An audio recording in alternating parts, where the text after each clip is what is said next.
주일 저녁 예배에 또 우리 여러 성도들이 나오셨습니다. 이제 사도신경으로 우리의 신앙을 고백하겠습니다.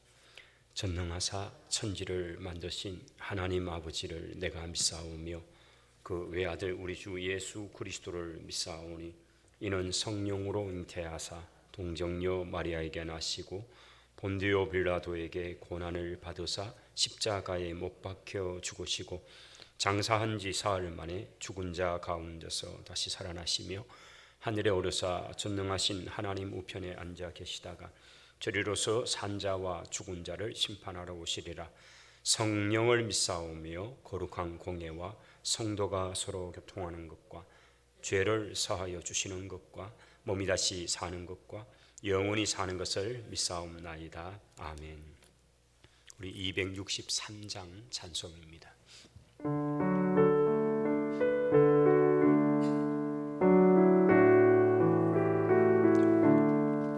이 세상 험하고 나 비록 약하나 늘 기도 힘쓰면 큰 권능 얻겠네.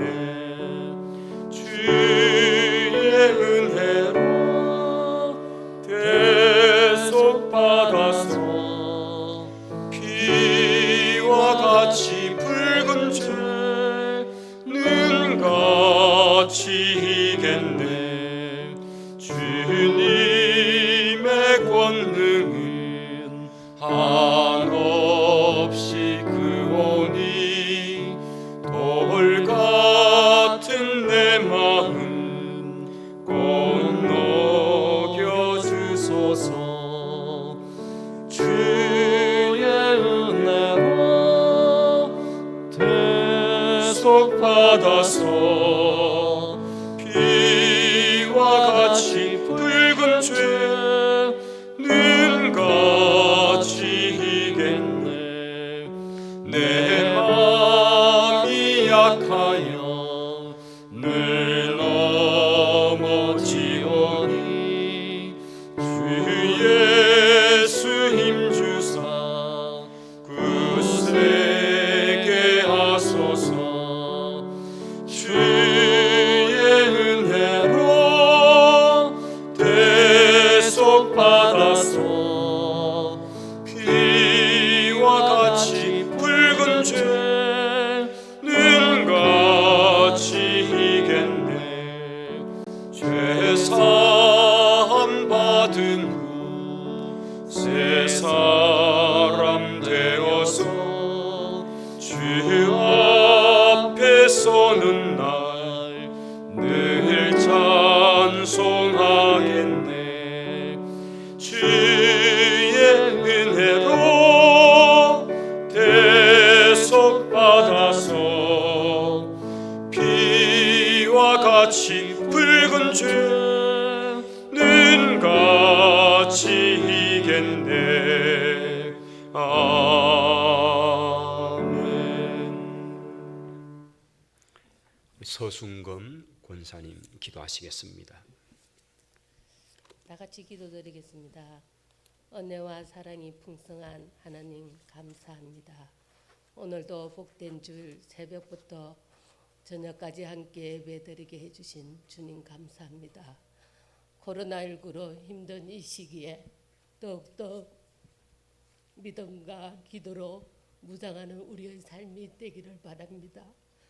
사소한 일상생활 예배의 감사함을 깨닫지 못했던 삶을 회개합니다. 우리가 먼저 하나님과 말씀하면서 소통하며 깨달을 수 있는 귀한 믿음을 주시고 말씀을 통해 우리의 모습들을 사라지고 새 사람이 되어 교회의 귀한 일꾼 되기를 원합니다. 맡은 자의 구할 것은 충성이라고 하였습니다. 하나님 아버지 선산제일교회를 사랑하게 하시고 늘 기도하며 믿음 안에서 승리하는 삶 살게 도와주시옵소서.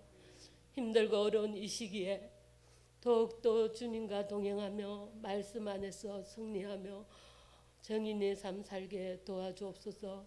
우리의 잘못을 용서해 주옵시고 이 시간 목사님 말씀을 통해 더욱더 경건하게 하소서. 우리 교회의 아픈 한우들 주님 함께 하시어 능력의 손으로 깨끗이 치유해 주세요. 이 나라가 이 민족의 불쌍히 여겨주시고 우리 믿는 형제 자매들이 회개하며 하나님께 기도하게 도와주옵소서. 하나님 이 시간 함께해 주실 줄 믿사옵고 우리를 구원하신 예수님 이름으로 기도드립니다.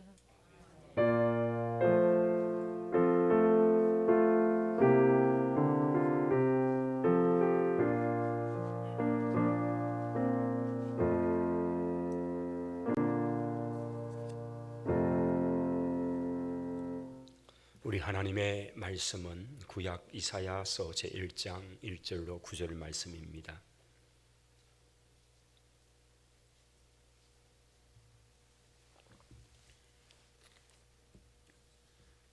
구약 성경 이사야서 제1장 1절로 9절까지 말씀입니다. 교독하실까요? 유다 왕 우시야와 요담과 아하스와 히스기야 시대에 아모스의 아들 이사야가 유다와 예루살렘에 관하여 본 계시라. 하늘이여 들으라, 땅이여 귀를 기울이라. 여호와께서 말씀하시기를 내가 자식을 양육하였거늘 그들이 나를 거역하였도다. 소는 그 임자를 알고 나귀는 그 주인의 구유를 알건만은 이스라엘은 알지 못하고 나의 백성은 깨닫지 못하는도다 하셨도다.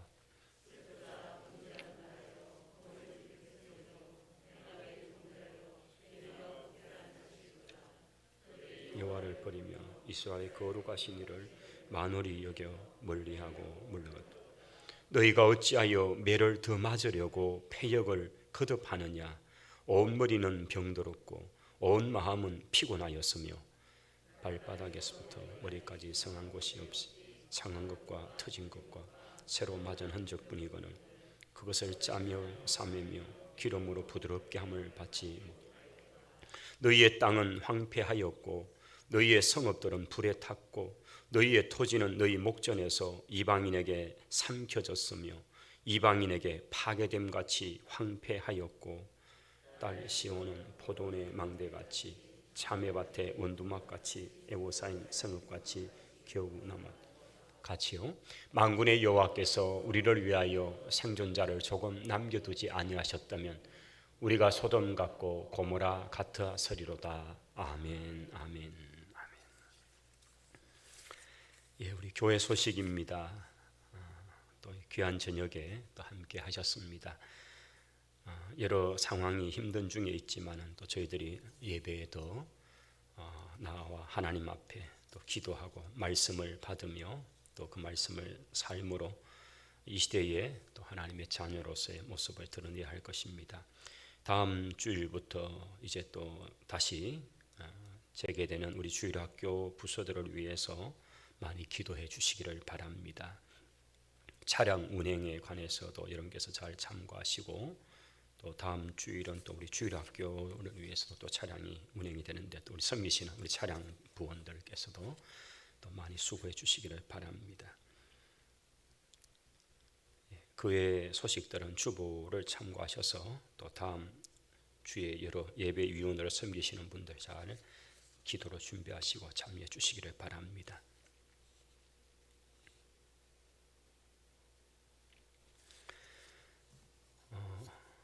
오늘 저녁에는 이사야서 말씀을 좀 대언하고자 합니다. 우리가 지금 새벽에 또 이번 주에 들어와서 이제 그 우리 매일 성경을 가지고 하는데 이제 본문이 이사야서 본문으로 들어왔습니다.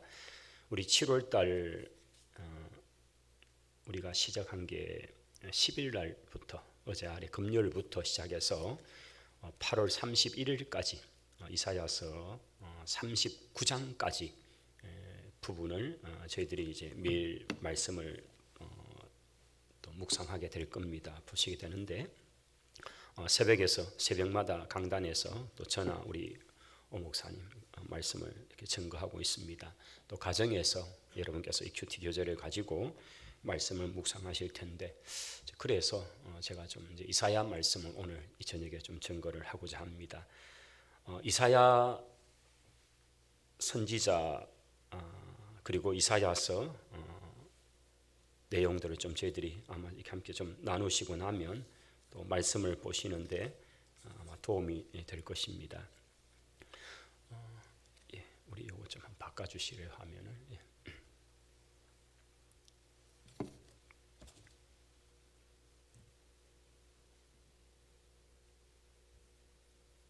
제가 바꿔야 되네요. 예, 그렇습니다. 우리 이사야 선지자는 활동한 시기가 상당히 선지자들 중에서는 굉장히 오랫동안 활동을 했습니다. 여러분 1장 1절에 보면 이렇게 되어 있죠. 유다 왕 우시야와 요담과 아하스와 히스기야 시대에 아모스의 아들 이사야가 유다와 예루살렘에 대하여 관하여 본 계시다라고 그렇게 1절에 되어 있습니다. 이사야가 이 말씀을 기록하면서 그가 사역을 하고 특별히 하나님께서 그에게 선지자로 부르셔서 말씀을 주신 그 기간에 대해서 언급을 하는 거죠. 몇 해 동안 했다 이것보다는 그 당시의 전형적인 표현처럼 어느 왕 시대 동안에 자신이 하나님의 계시를 받아서 전하고 있다. 이제 그 얘기를 밝히고 있는 거죠. 그런데 여기에 등장되는 유다의 왕이 네 왕의 이름이 나오고 있습니다. 우시야라는 왕이 있고, 그다음 요담 왕, 그리고 또 그의 아들 아하스 왕, 그리고 또 우리가 잘 아는 히스기야 왕 시대까지. 그러니까 이 시대를 통틀어서 보면 이사야 선지자가 활동한 시간적인 것이 한 60년 정도 활동을 한 거죠. 그러니까 상당히 긴 세월 동안 활동을 하셨습니다. 사실 이제 목회자로서 한평생 요즘은 이제 그 정년이라는 게 정해져 있잖아요. 그래서 이제 70세라는 정년이 있어서 교회 모든 직분이 거기까지 사역을 하시는데, 이제 그렇게 되면 또 안수를 받는 그 나이도 정해져 있거든요. 지금은 30세가 되어야 되고, 물론 여기에 이제 군목을 가는 분들을 위해서 한두 해를 낮춰 놓았습니다. 그래서 이제 28세 이렇게 하면 이분들이 사역 현장에서 사역할 수 있는 기간이 최장기로 하면 40년. 거기서 약간 플러스 마이너스가 좀 생기죠. 그래서 40 한 2, 3년 이렇게 될 수가 있죠. 요즘은 사실은 그렇게 오래 이제 이 기간도 짧지는 않습니다만, 그런데 사실 이전에 제가 안수를 받을 해가 만 30세가 될 때였거든요. 그때부터 이제 법이 되어 가지고 만 30세가 되어야 안수를 받을 수 있는 그런 법 적용이 처음 될 때였는데, 그게 94년도입니다. 근데 그 이전에 저희 선배들은 또 같이 공부했던 동기들 중에서 좀 이렇게 빨리 군대 이런 걸 빨리 했던 분들은 27에도 안수를 받았어요. 그래서 이제 그런 동기들은 정년까지 하게 되면 그분들은 44년 하고요. 또 이렇게 그런 좀 더 빨리 하신 분도 있더라고. 그런데 50년은 거의, 물론 정년이 없을 때가 그랬었죠.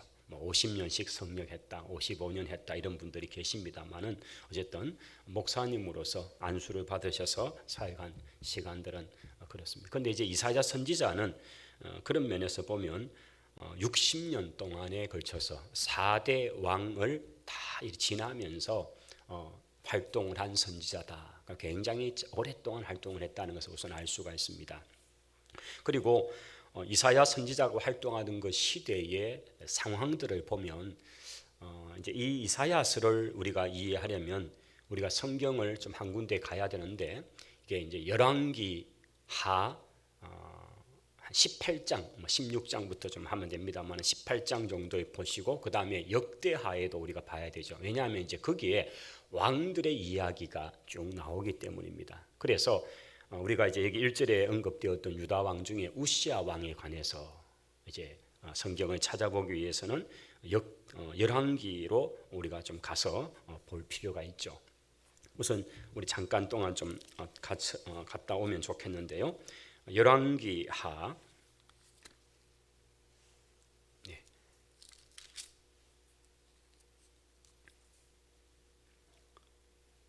열왕기하의 성경에서 우리가 좀 히스기야가 벌써 나오고요. 15장으로 한번 가볼까요? 열왕기하 15장.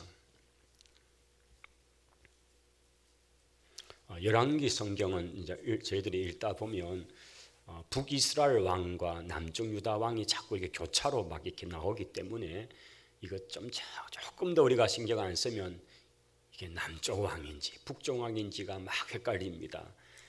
열왕기하 15장에 가면 이제 이게 그 열왕기 사가의 좀 그 기록의 방법인데 북쪽의 어느 왕 몇 년대에 남쪽의 왕이 누가 새로 되었다, 또는 남쪽의 왕 몇 년대에 북쪽 왕이 되었다, 이런지 해서 왔다 갔다 합니다. 이스라엘 왕 북쪽이에요. 북이스라엘 왕 여로보암 2세인데 27년에 유다 왕 아마샤의 아들 아샤라가 왕이 되니라고 되어 있습니다. 근데 여기 이 아사라로 이름된 이 이름, 요 아샤라 이코르 우시야, 이렇게 여러분께서 이렇게 기록해 놓으시면 좀 덜 헷갈립니다. 왜냐하면 열왕기 사가는 우시야라고도 했다가 아샤라고도 했다가 이렇게 왔다 갔다 하기 때문에 읽다 보면 이게 좀 놓쳐져요. 그래서 아사랴가 우시야구나. 그리고 2절에 보면 그가 왕이 되어서 아샤라고요, 우시야입니다. 16살에 왕이 되었고 예루살렘에서 몇 년 동안 통치했다고요? 52년. 이분도 만만치 않죠. 왕으로서 52년간 최장수 왕이죠. 사실 이제 므낫세가 있습니다만은 최장수 왕같이 오랫동안 그 우시야 왕이 통치를 하는 거예요. 그런데 이사야 선지자가 활동을 하던 때가 언젠가, 그것은 이제 이사야서 6장에 보게 되면 우시야 왕이 죽던 해에 여호와께서 자기를 데려다가 이제 그 입에다가 천사가 숯불을 대면서 하는 장면이 나옵니다. 그건 조금 이따 우리 확인할 텐데, 그래서 부름을 받았던 그 시기가 우시야 왕 요 말년이었다는 것을 알 수가 있고요. 그런데 우시야 왕은 좀 문제가 있어. 사실은 우시야 왕이 뭐 괜찮았는데, 우시야 왕이 그래도 괜찮았는데, 그러나 여러분 그 지금 열왕기하 펴놓았잖아요. 3절에 보시면 아샤라, 즉 우시야가 그의 아버지 아마샤의 모든 행위대로 여호와 보시기에 정직히 행했으나, 이런 표현을 할 땐 그래도 괜찮았다는 얘기예요. 하나님 보시기에 정직히 행하사. 그러나 이제 문제는 4절에 산당을 제거하지 않고 지방 곳곳에 세워놓은 그런, 이게 이제 그 번제단, 하나님을 예배하는 장소는 오직 어디에 있어야 되었죠? 예루살렘이죠. 그런데 이 지방에 자기들의 편리를 따라서 세워놓은 그 산당들, 이것을 제거하지 않았다. 이게 참 이스라엘 유다 역사에 계속 오래 가는 문제입니다. 그리고 그 산당에서 제사를 드리고 분향을 했다. 나중에 보면 하나님께 제사 드리는 게 아니고 우상에게 제사 드리는 장소가 되어 있다 하는 것을 보게 됩니다. 그래서 이런 것들을 하나님이 굉장히 미워하신, 이를 결국 하지 못합니다. 그리고 우시야가 나중에 결정적으로 범죄하는 것이 그가 교만해집니다. 그래서 그가 나병 환자가 되어서 죽는 날까지 있게 됩니다. 여러분 우리가 그 구약에 아는 것처럼 나 환자가 되면 격리를 해야 되죠. 절대 두지 않죠. 그래서 왕이지만은 왕으로서 나 환자가 되었기, 하나님이 징계로 나 환자가 되었기 때문에 왕으로서 직무를 할 수가 없습니다. 당연히 율법이 우선이니까. 그래서 그를 다른 곳에다가 이렇게 소위 별궁처럼 만들어서 그렇게 둬버립니다. 그리고 이제 그의 아들 요담이죠. 요담이 대리 통치라 그럴까요? 그냥 아버지가 진짜 살아있는데도 불구하고, 그런데 아들이, 이 아버지가 나 환자기 때문에, 나병 환자기 때문에 그 아들이 실질적으로 왕으로서 이제 빨리 즉위합니다. 그래서 이게 좀 중첩이 되는 시간들이 있습니다. 대체적으로 요담이 왕으로서 활동하던 그 시간이 아마 주전 750년 정도부터 활동을 했다라고 보거든요. 750년부터 한 20년, 731년까지 정도 21년 정도 활동한 그런데 그래서 요게 좀 중첩이 되죠. 그리고 이제 우시야가 죽는 해가 739년 정도 되니까 그가 아마 아버지가 살아있는 동안에 한 10년, 11년 이상은 같이 이렇게 있었다, 통치를 했다라고 보여집니다. 그래서 결정적으로는 우시야에 대한 평가 속에는 이런 문제 때문에 하나님께서 치셔서 나환자가 되게 된 그런 상황이 있습니다. 자, 그리고 이제 요담이 왕이 되는 이야기, 그리고 또 우리가 이제 보셨던 아하스가 또 왕이 되고, 그리고 아하스의 아들 히스기야가 왕이 되고, 그 시간까지 이사야가 활동을 쭉 하면서 60년의 세월을 이제 그가 눈으로 보는 거죠. 그런데 이 시기에 어떤 일이 있는가 하면요, 우시야, 요담 이 시기에 이제 아수르에서 북이스라엘의 침공을 받습니다. 물론 이 북이스라엘의 침공을 받는다 하면 남쪽 유다는 가만히 있는 건 아니죠. 저 아수르라는 제국이 그 주변 나라들을 다 자기 속국으로 만들고 그 확인하는 거죠. 네가 내 속국이 되겠느냐. 여기에 대해서 그냥 빨리 항복을 하고 조공을 바치겠다 약속을 하면 되지만 그렇지 않으면 저항을 하면 이제 그 성을 포위하고 죽이는 거죠. 그리고 볼모로 끌고 가는 거죠. 그렇게 하면서 북이스라엘이 멸망하는 것이 722년이거든요. 요 722년의 시점과 히스기야 왕, 즉 이사야가 활동하던 마지막 왕이 히스기야 왕인데요. 그때까지 이래 보면 북이스라엘의 멸망을 오롯이 보고 있는 선지자였다는 거죠. 물론 그 뒤까지 갑니다만은. 그래서 이제 그런 북이스라엘의 멸망을 바라보고 있었고, 그러는 중에 자기가 사는 남쪽 유다는 역시 전쟁의 많은 회오리 속에서 고통을 당하던 그런 시기와 맞물려 있다는 겁니다. 그래서 이제 이사야 선지자가 활동하던 그 시간, 이것이 우시야, 요담, 아하스, 이미 이때에 아수르가 들어오죠. 그 다음 히스기야 왕 때는 아수르 사내비에 의해서 공격을 받으면서 얼마나 고통 속에 하나님께 기도하던 장면을 우리가 알 겁니다. 그런 1차, 2차 침공 속에서 사마리아는 완전히 망하고 나라가 사라지고, 그리고 히스기야 왕이 그 나라를 붙들면서 있을 때 영적으로 리드하고 지도했던 선지자가 이사야였다 하는 것을 우리가 알 수가 있는, 이런 것이 이제 이사야 선지자의 활동이라고 하는 것으로 우선 좀 간략히 말씀을 드리고요.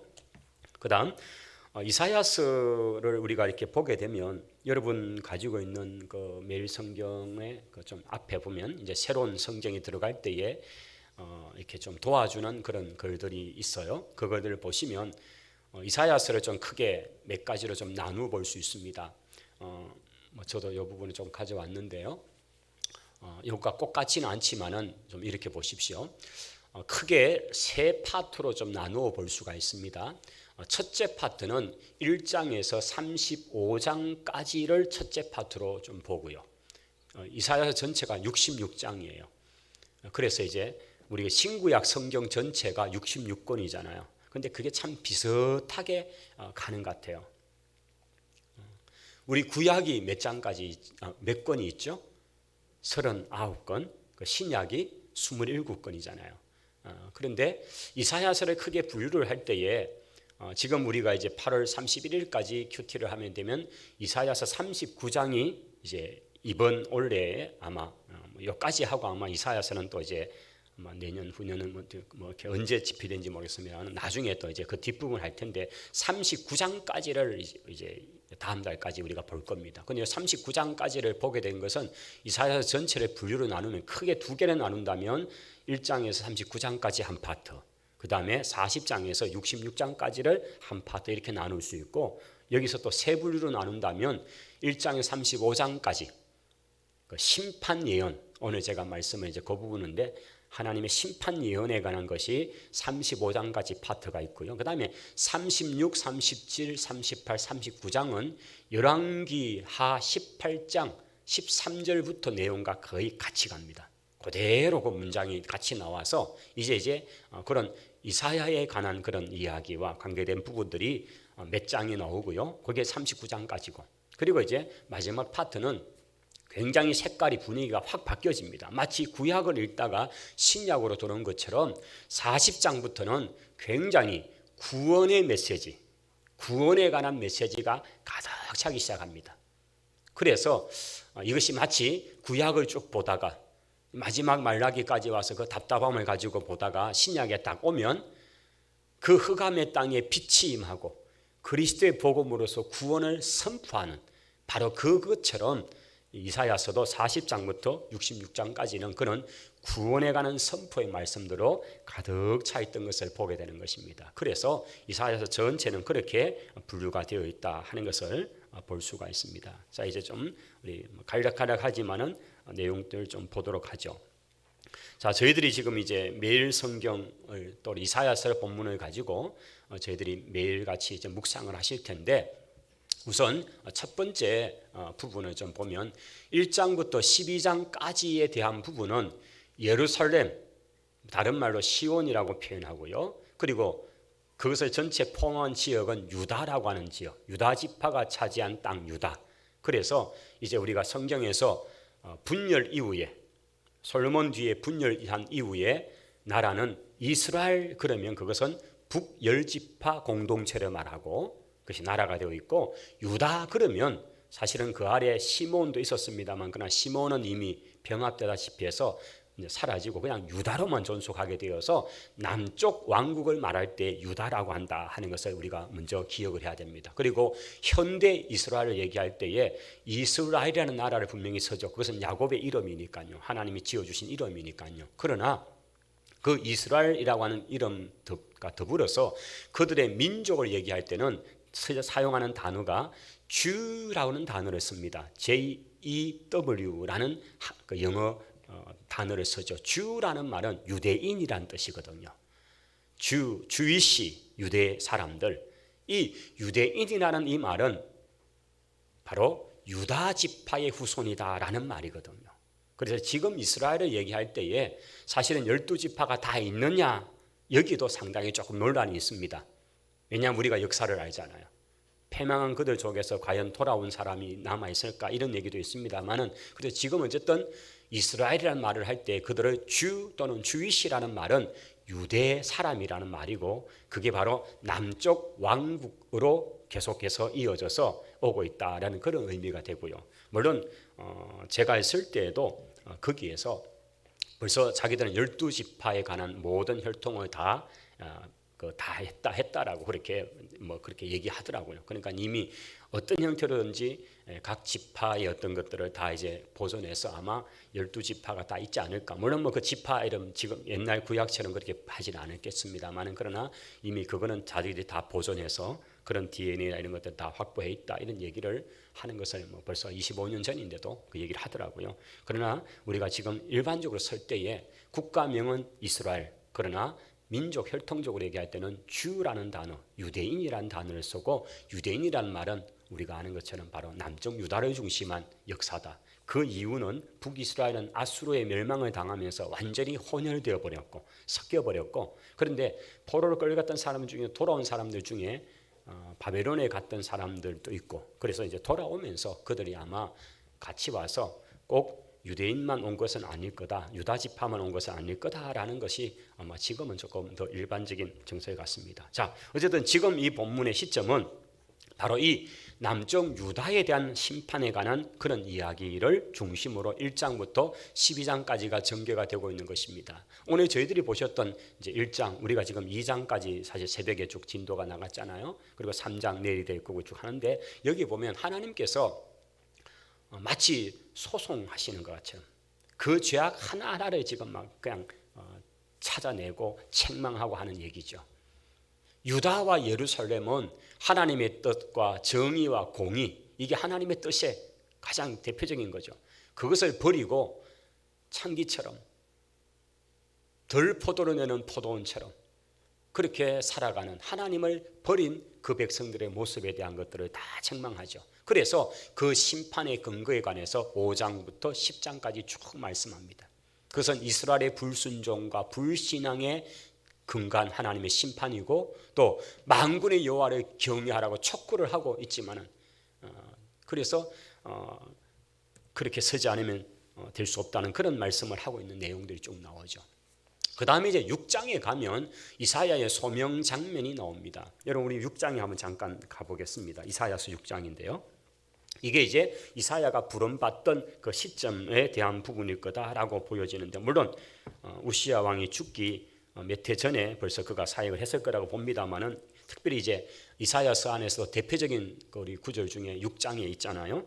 6장 1절은 이렇게 전개가 됩니다. 우시야 왕이 죽던 해에, 이게 주전 740년 정도로 이제 봅니다. 740년, 어떤 학자는 739년 이렇게 보는데, 우시야 왕이 죽던 해에 내가 본즉 주께서 높이 들린 보좌에 앉으셨는데 그의 옷자락은 성전에 가득하였고 서랍들이, 천사 중에 무리죠, 서랍들이 모시고 섰는데 각기 6개의 날개가 있고, 우리가 계속 지금 상상을 해보는 거죠. 그 둘로는 자기, 즉 천사 자신의 얼굴을 가려고, 그 다음 그 둘로는 자기의 아래 발을 가리고 있고, 그 둘 가지고는 이제 이렇게 날리면서 그 서랍들이 노래하기를, 찬송하기를 거룩 거룩 거룩, 이렇게 우리가 있는 찬송같이 한다면 그런 거죠. 거룩하다 거룩하다 거룩하다 만군의 여호와여, 그의 영광이 온 땅에 충만하도다. 여러분, 이것은 우리가 요한계시록에서 그 서랍들이, 하나님을 모시고 있는 가장 곁에 서 있는 서랍들이 하나님을 찬송하는 장면과 너무 일치하지 않나요? 그러니까 이제 이 이사야가 본 장면이 바로 천상의 하나님 나라의 그 하나님의 보좌의 모습이라는 사실을 알 수 있는 거죠. 그리고 이사야는 특별한 하나님의 어떤 통해서 그가 이렇게 그의 영이 끌려갔는지 환상 중에 봤는지, 어쨌든 그가 지금 이 경험을 하고 있는 거죠. 그러면서 그 문지방에 등하조동하고 성전의 연기가 충만하고 하나님이 하신 거예요. 그런데 5절에 그 광경을 보고 있는 이사야가 그 순간에 내어 뱉는 말이 뭡니까? 우리 6장 5절 한번 같이 읽읍시다. 그때에 내가 말하되 화로다 나여 망하게 되었도다. 나는 입술이 부정한 사람이요 나는 입술이 부정한 백성 중에 거주하면서 만군의 여호와이신 왕을 배웠음이로다 하였더라. 아멘. 이것이 하나님, 거룩하신 하나님 앞에 선 인생의 모습이죠. 우리가 예수님과 베드로의 만남의 장면을 우리가 떠올려 보면요, 깊은 데로 가서 그물에 내리라 하고 정말 찢어질 듯이 고기를 낚게 되는 순간에 베드로가 주님 앞에 했던 말이 나는 죄인이로소이다, 나를 떠나소서라고 하는 고백이 있습니다. 이것은 바로 하나님 앞에 선 인생이죠. 그가 그 순간 발견한 하나님, 그가 지금 만났던 그 아주 젊은, 사실 이제 30살의 젊으신 예수님이잖아요. 그런데 그 예수님을 그가 딱 배웠는데 그가 본 그분은 신적 권위를 가지고 있는 하나님으로서의 그 모습이죠. 그가 그 앞에서 그냥 나는 죄인입니다, 나를 떠나소서라는 그 고백이나, 이사야가 지금 그 하늘에서 이 놀라운 광경을 보면서 자기의 죄악, 자기의 부정함, 이게 그냥 그대로 막 느껴지는, 온몸으로 느껴지는 거죠. 그래서 화로다 나여 죽게 되었도다 하면서 그 고백을 하고 있는 장면인 거죠. 그때에 이제 서랍 하나가 부적갱이를 가지고 핀 숯으로 입을 대면서 이제 정결케 하는 이런 장면들이 나옵니다. 그래서 여기 이제 이사야의 소명은 예레미야나 또 우리 다른 어떤 그런 소명과 조금 그 차이가 있죠. 모세 같은 경우도, 여러분 예레미야서에도 보면 예레미야 같은 경우도 하나님의 부름 앞에서 그는 자기는 말을 할 줄 모릅니다 이런 얘기를 하면서 표현하는데 꼭 모세 같아요. 여러분 모세도 떨기나무 불꽃 가운데 하나님을 배웠을 때에, 그리고 바로에게로 가라 할 때에 모세의 반응을 우리가 알죠. 저는 말할 줄 모릅니다. 하나님 몇 차례 보여줘도 계속 거절하는 모습, 정말 너무 한국 사람도 아닌데 자꾸 이렇게 먹고 싶지만은 한 번 얘기할 때는 좀 체면상 거절하고, 두 번 얘기할 때도 좀 하고, 세 번쯤 해야 이제 아이고 예 하고 못 이긴 듯이 가는 이런 문화, 그렇지 않습니까? 우리가 또 그것처럼 말이죠. 못하겠다고 이런 말을 하는 표현들이 나오는데, 그와 비교해서 이사야는 좀 다르죠. 그가 주님의 부름심 앞에 섰을 때에 그냥 그 반응이, 놀라운 반응이 뭐죠? 바로 여기 내가 있습니다 라는 반응을 하죠. 여러분 지금 6장을 계속 펼쳐 있는데요, 8절입니다. 우리 한번 이 8절은 이사야의 소명 부르심의 장면에서 굉장히 중요한 장면이죠. 우리 8절 한번 같이 읽겠습니다. 내가 또 주의 목소리를 들으니 주께서 이르시되 내가 누구를 보내며 누가 우리를 위하여 갈꼬 하시니 그때 내가 이르되 내가 여기 있나이다 나를 보내소서 하였더니 아멘. 할렐루야. 여러분 이 말씀은 우리가 이사야서를 읽으면서 참 많이 그 부름 앞에 우리가 이 구절을 많이 우리가 암송하고 또 고백하지 않습니까? 이사야의 부르심은 정말 귀한 부름이죠. 사실 많은 주님의 부르심 앞에 우리가 이렇게 응답해야 될 줄을 믿습니다. 여기 주님께서 하시는 말씀이 있습니다.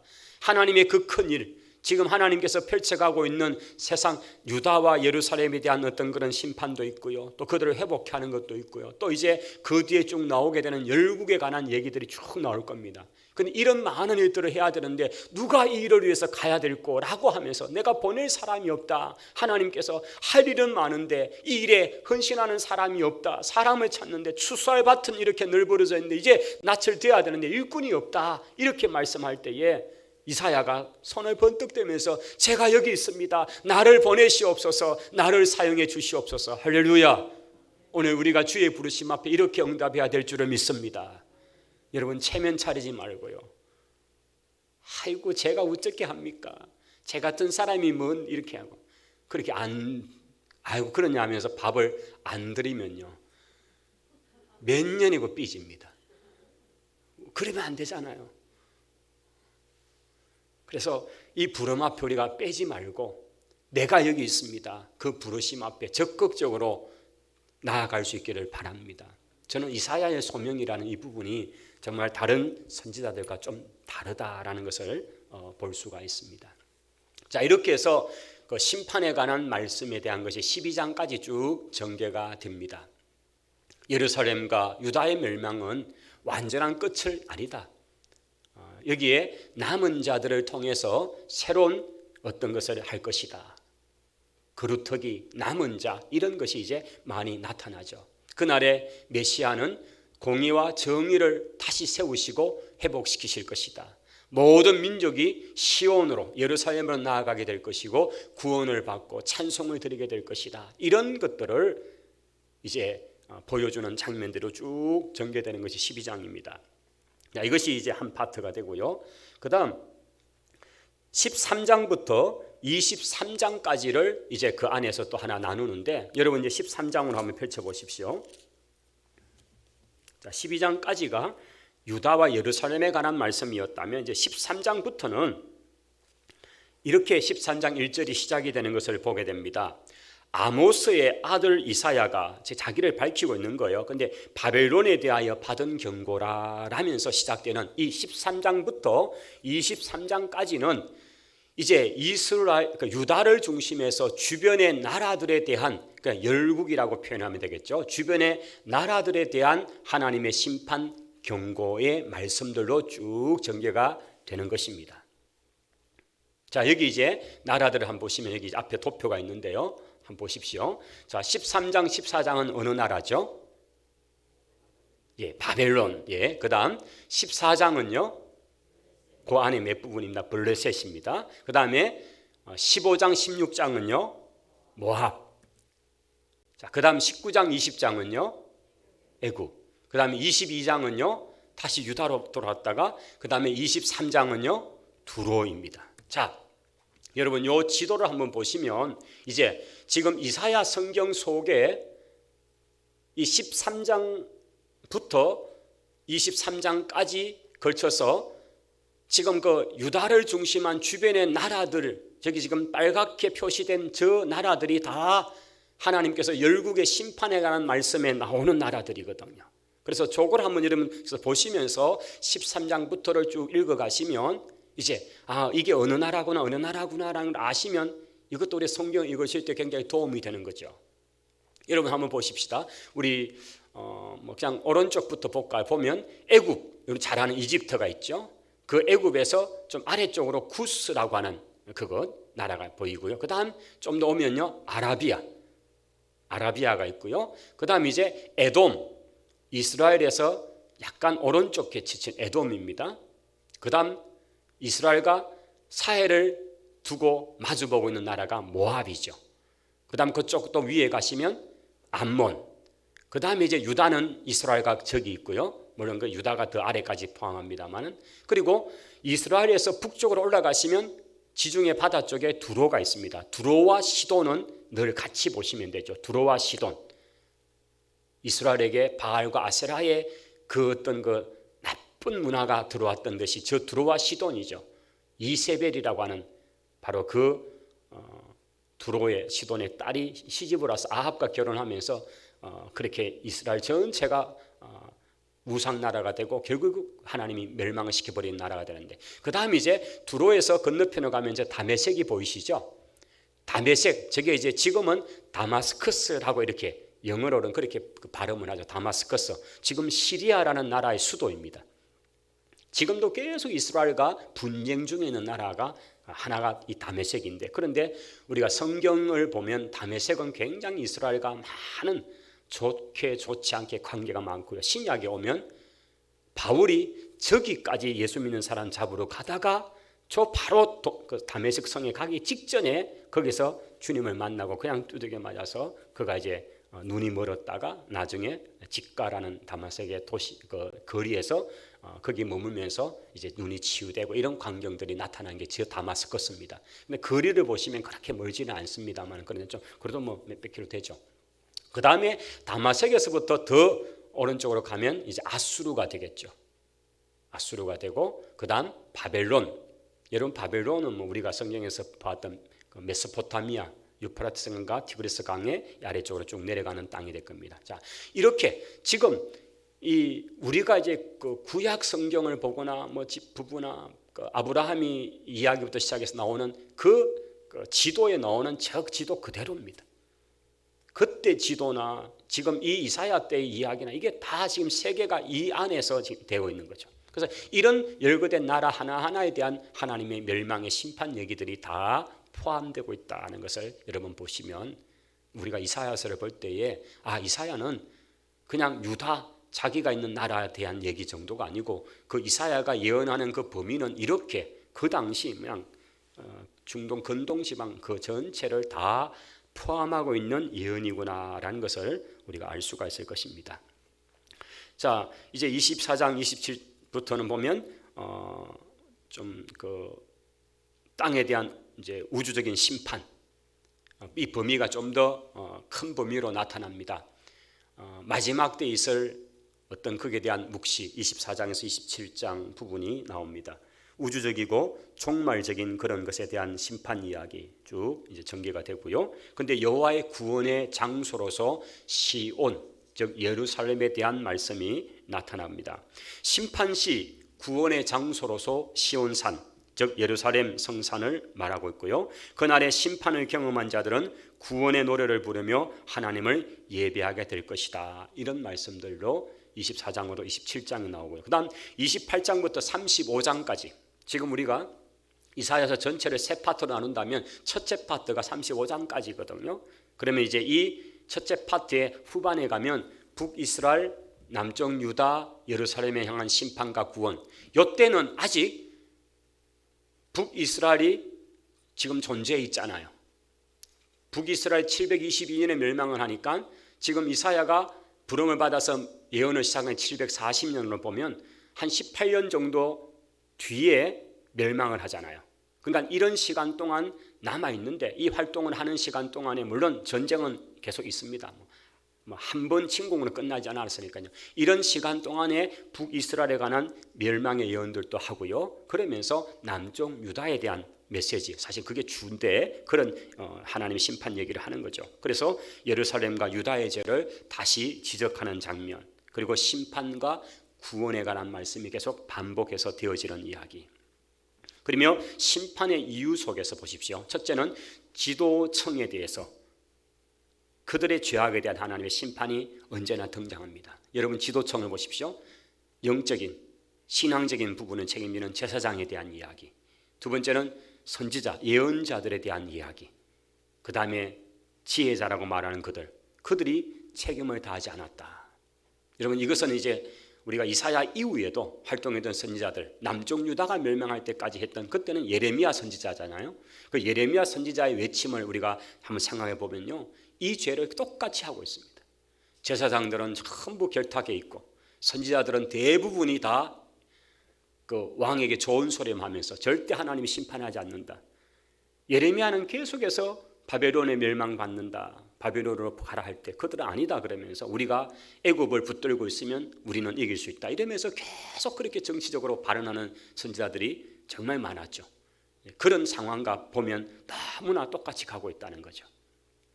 그 다음 하나님에게서 멀리 떠난 패역한 행동들에 대한, 바로 이것에 대한 하나님의 심판 얘기가 쭉 나옵니다. 여러분, 이 이사야가 활동하던 시대에 심지어는 그 등장했던 왕 우시야 아하스 같은 경우는요, 다메섹까지 가서 거기서 아주 막 그 다메섹에서 섬기는 어떤 그 신에게 드리는 제단을 보고 너무 좋아가지고 가지고 그걸 그대로 문양을 가지고 와서는 자기 재산에게 얘기해가지고 그걸 똑같이 만들어 놓습니다. 하나님은 절대 그렇게 하면 안 되잖아요. 오늘 우리가 오전에도 여러분 그 모형으로 만들어 놓았던 것 때문에도 그들이 발칵했는데, 그런데 왕이 직접 외국에 가가지고 다메섹에 가가지고 그 좋은 자기가 눈에 보기에 너무 멋있는 신식 제단이 있으니 그걸 가져와서는 그냥 예루살렘 성전이나 그대로 만들어가지고 해버리거든요. 그러니까 이런 것들 하나하나가 얼마나 그들이 그냥 말씀과 어긋나 있는가를 보여주는 그런 장면이기도 한 거죠.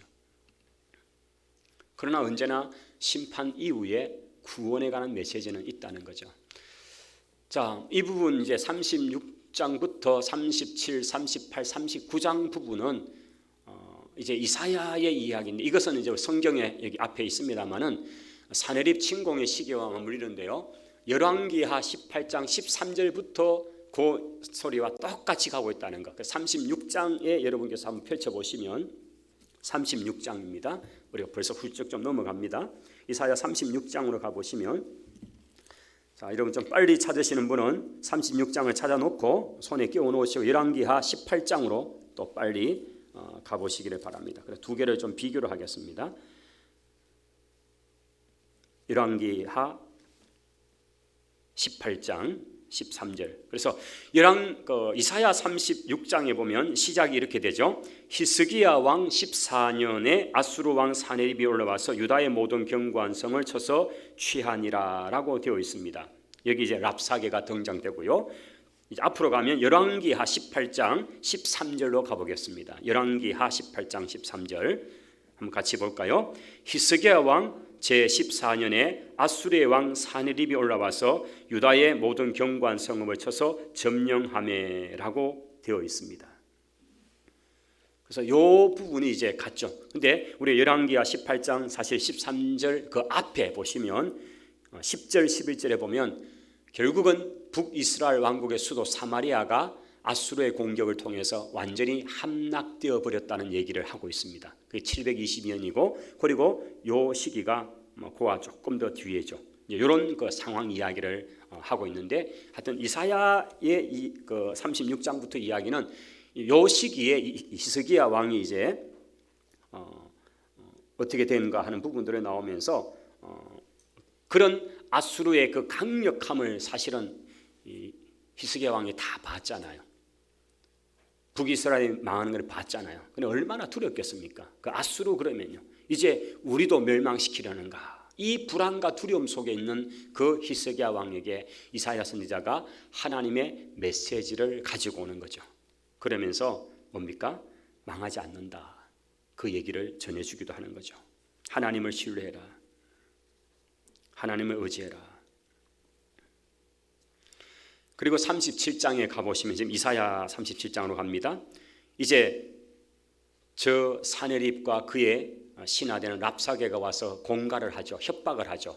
그래서 히스기야 왕이 37장에 보시면 옷을 찢고 합니다.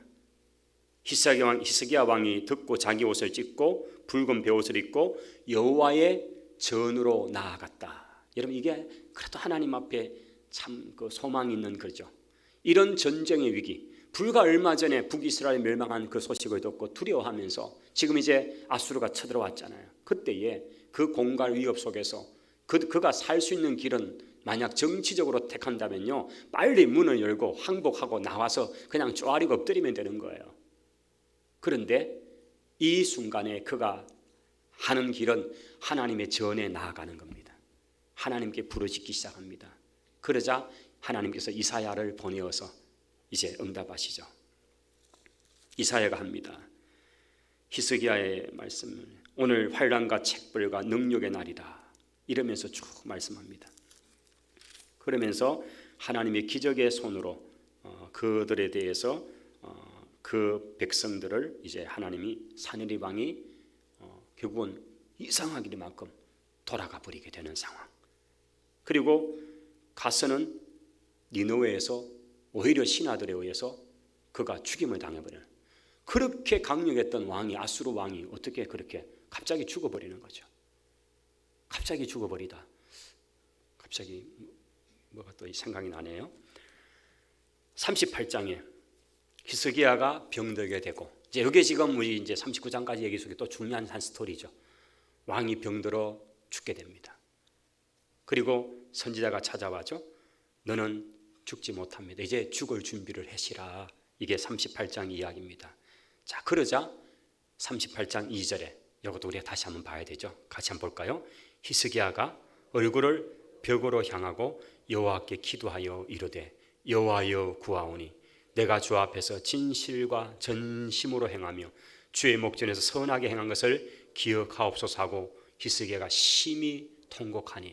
여러분, 우리가 앞에서 보셨던 장면에도 전쟁 와서 막 그 가장 큰 장수가 공갈하고 협박할 때에 히스기야 왕이 했던 태도가 뭡니까? 하나님의 전애가 엎드려 눈물로 기도하는 거죠. 그러니 하나님이 기적같이 그 왕을 그냥 없애버리는 거예요. 죽게 만들어버리는 거예요. 그리고 이제 자기가 이제 죽게 되어서 이제 통보받았죠. 이제 죽을 준비해라, 이제 못 산다, 이렇게 얘기할 때에 히스기야 왕이 또 어떻게 행동하느냐 보면요, 하나님 앞에 눈물로 통곡으로 기도 시작합니다. 하나님은 이런 것들을 귀하게 보시더라는 거죠. 그래서 그의 생명을 얼마나 더 연장시켜 주셨죠? 15년이죠. 이 기적의 역사가 나타난 장면들에 가는 것이 바로 이 39장까지 쭉 되어지면서, 여기에 이제 중요한 또 하나님의 징조 얘기, 임마누엘, 그런 얘기들이 쭉 나타난 것이 38장 그렇대기죠. 그렇게 해서 39장까지가 이렇게 전개가 되고, 이번에 우리가 다음 달까지 이사야서에 대한 부분을 볼 때 이렇게 전개되는 스토리를 가지고 보시게 될 것입니다. 제가 다음 기회에 또 40장부터 그 뒷부분은 또 말씀을 드릴 기회가 있을 것인데요.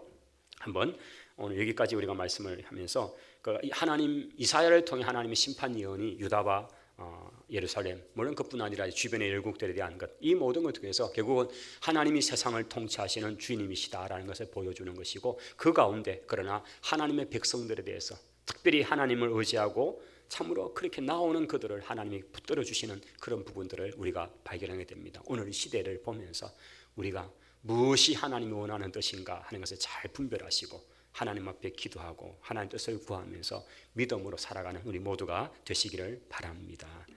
우리 찬송가 한번 부르죠. 495장입니다. 495장 우리 찬송합시다. 우리 이사야의 심정으로 기도하자.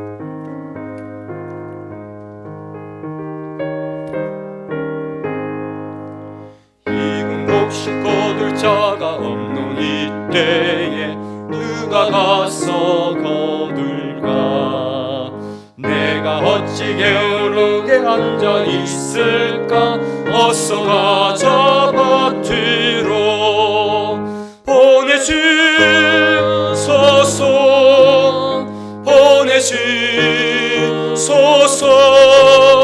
재단 숯불 내 입술에 대니 어찌 주저할까? 주여 나를 보내주소서.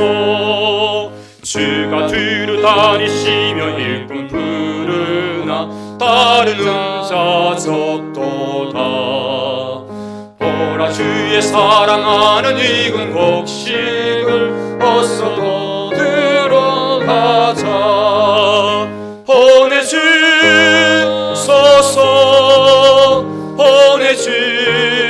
보내주소서. 재단 숯불 내 입술에 대니 어찌 주저할까. 주여 나를 보내주소서. 주가 나를 부르시니 언제 어디나 기뻐 가서 일하리. 주가 명령 내리실 때 능력 받아서 기뻐 거두리로다. 보내주소서.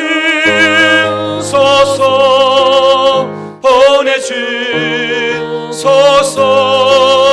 재단 숯불 내 입술에 대니 어찌 주저할까. 주여 나를 보내주소서. 우리 시간 함께 기도하십시다. 남쪽 유다의 참 암울했던 시대, 왕은 정신을 차리지 못하고 폐역의 길로 걸어가고 오히려 우상의 제단을 가져와서는 예루살렘 성전에다가 세워놓고 하나님 앞에 제사한다고 엉터리 같은 짓을 하는 그런 시대에 이사야는 부름을 받았습니다. 그러면서 그 부르심의 장면, 우리가 이사야 6장을 통해 본 것 같이 스랍들이 하나님 앞에 거룩하다 하면서 그 영광에 살아계신 하나님을 배우는 그 자리에 이사야는 두렵고 떨림 가운데 화로다 나여 죽게 되었다면서, 죄악과 범죄 가운데 있는 자신이 거룩한 하나님을 배웠다면서 그가 그렇게 울부짖을 때에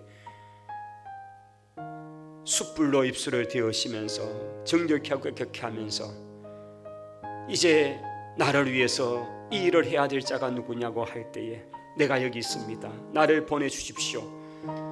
하나님의 부름 앞에 응답했던 이사야의 모습, 그는 60년의 세월 동안 그 사역을 잘 감당했습니다. 오늘 우리가 그 부르심을 생각하면서 오늘 주님 앞에 내가 여기 있습니다. 비록 부족하고 연약하고 그러나 주님이 나를 원하시면, 주님이 나를 사용하시면 내가 기꺼이 주님 앞에 서임받기를 원합니다. 오늘 이사야의 심정으로 주님 앞에 우리 자신을 드리는 그런 기도가 있기를 원합니다. 우리 함께 한번 말씀을 붙들고 기도하십시다. 거룩하신 하나님 아버지, 오늘 이 저녁에 우리가 매일 아침에 또 매일 우리가 묵상하는 이사야서의 말씀을 개론적으로 우리가 볼 수 있게 하신 것을 감사합니다. 하나님의 심판의 예언의 말씀이 가득 차 있는 그 속에서 그러나 이사야를 바라봅니다. 하나님의 부르심 앞에 내가 여기 있습니다. 나를 사용해 달라고 그렇게 자기 자신을 드렸던 이사야와 같이 오늘 저희들이 주님 앞에 그런 부르심으로 서기를 원합니다. 주여, 이 땅을 바라보고 이 세상을 바라볼 때 온갖 패역과 하나님을 대적하는 것들로 너무나 가득 차 있습니다.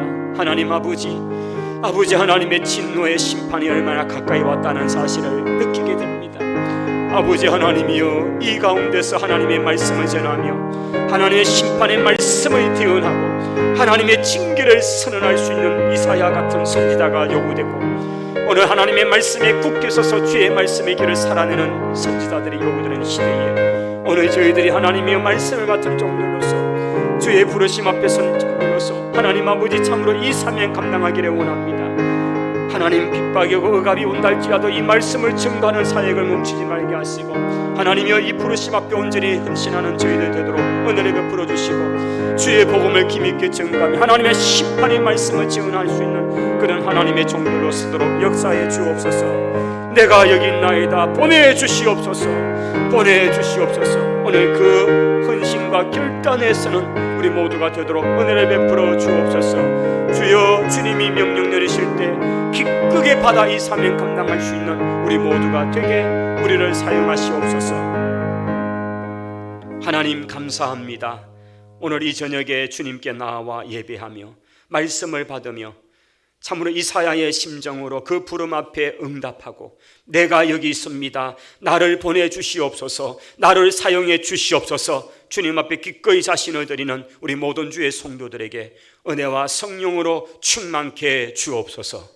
그리고 하나님, 이사야의 심정으로 이 땅을 바라보며 이 땅에 행하는 그 죄악의 모습을 바라보며 하나님 앞에 신원하며 부르짖으며 이 땅을 고쳐주시고 이 땅을 새롭게 하시고 하나님의 심판을 두려워하는 위정자들이 되게 하옵소서. 이 땅을 고쳐 주옵소서.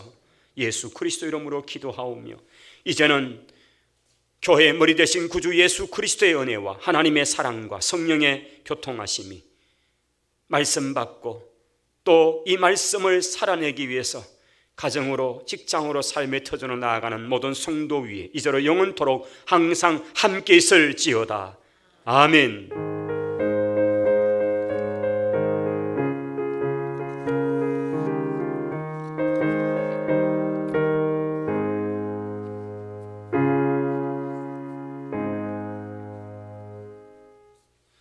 우리 일어나셔서 파송 찬양 함께 부르시고 들어가겠습니다.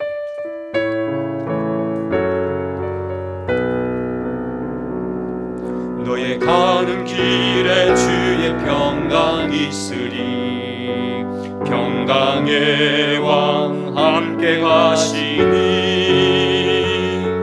너의 걸음 주 인도하시리.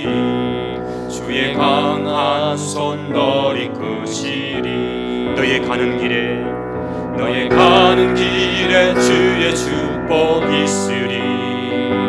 영광의 주 함께 가시니 내가 밟는 모든 땅 주님 다스리리. 너는 주의 길 예비케 되리. 주님 나라 위하여 길 떠나는 나의 형제여, 주께서 가라시니 너는 가라. 주의 이름으로 거칠은 광야 위에 꽃은 피어나고 세상은 내 안에서 주님의 영광 보리라. 강하고 담대하라.